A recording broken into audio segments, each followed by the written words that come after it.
Noah was diagnosed with spastic diplegia cerebral palsy at 11 months old.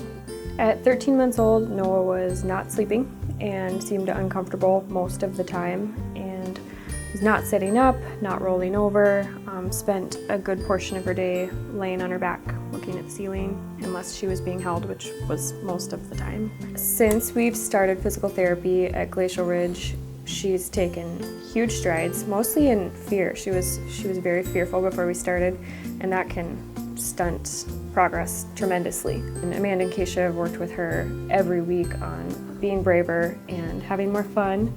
And she's gone from taking a step to taking 7 steps. She's gained tremendous trunk control, way more than she had before we started.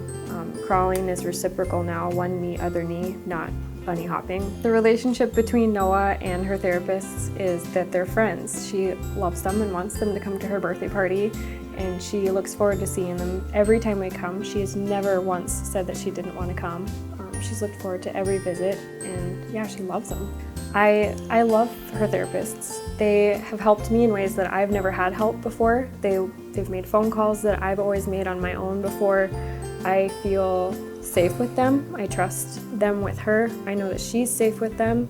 I can sit back and relax and watch her get stronger because they're good at what they do, and yeah, I adore them.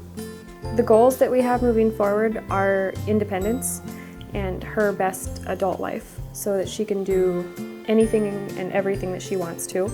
And if we put in the hard work now, which I really feel Amanda and Keisha are doing, then it will change the course of her future. I would tell other parents to not take no for an answer and to not settle because they think that's all that's available. I would want them to know that this is here and that it is available, and it's not that hard to get to. It's actually a really enjoyable experience, and that they're doing the right thing by offering their kids a better future.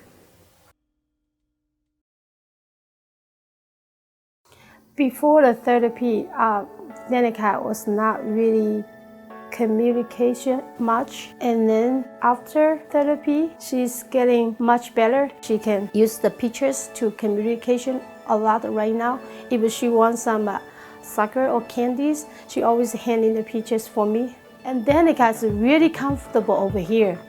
And then for me to understand, she comfortable over here and make her a lot easier. I just feel really comfortable over here.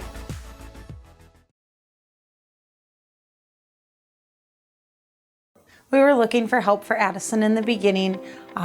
He was very busy guy. He had a lot of behaviors, not much self-preservation. He has ADHD, so with that, the doctors thought we could definitely use some help with some therapy services. So we were put in the occupational therapy and the physical therapy programs to help Addison just kind of learn himself, where he needs to be, how he could protect himself, what he needed to learn. A good example of the self-preservation, Addison was definitely an adrenaline seeker. He would jump off of anything, whether it be a couch, the side of the pool, and some of those things are great, but we weren't always ready to catch him, and so that was, he really had no fear of falling, of getting hurt. So we needed to kind of teach him that difference in where he needed to be and to check his surroundings, and that was something we were struggling with getting him to learn. Addison he really didn't even understand a lot of his emotions. He was a really happy kid. He was a lot of fun to be around. He had tons and tons of energy, but once he got hyped up, you couldn't bring him down. You had to, hold him and really kind of, I don't want to say restrain him, but you had to hold him and really calm him down. Now we're working on, the zones of regulation and learning how to bring himself back down. He still definitely needs reminders. If we see him out of control, then we can say, hey, this is what we're seeing. Addison has really grown a lot in therapy. He really is starting to understand his body, the way his body is.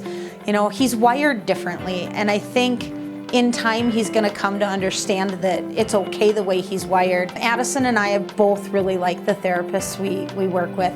They're really good about getting down on his level when they're talking to him. You know, he's much taller now, but when we first started, he was pretty tiny. And, you know, they would squat down and really listen to what he had to say. They've always been really friendly, greeted him with a smile, you know, really made him feel important. And the things, no matter how trivial they were that he was telling them, they always had time to listen to him. And he really enjoys coming and meeting all the therapists, and he wants to please them, and he wants to do well. I love when I see Addison have a victory. It makes me very proud. I'm always proud to be his mom, but there are days that I know he feels so defeated. And when he has those victories, he is so proud of himself. And I can't help but beam and take pride in that skill that he's learned, knowing that as he gets older, it's only going to be better for him.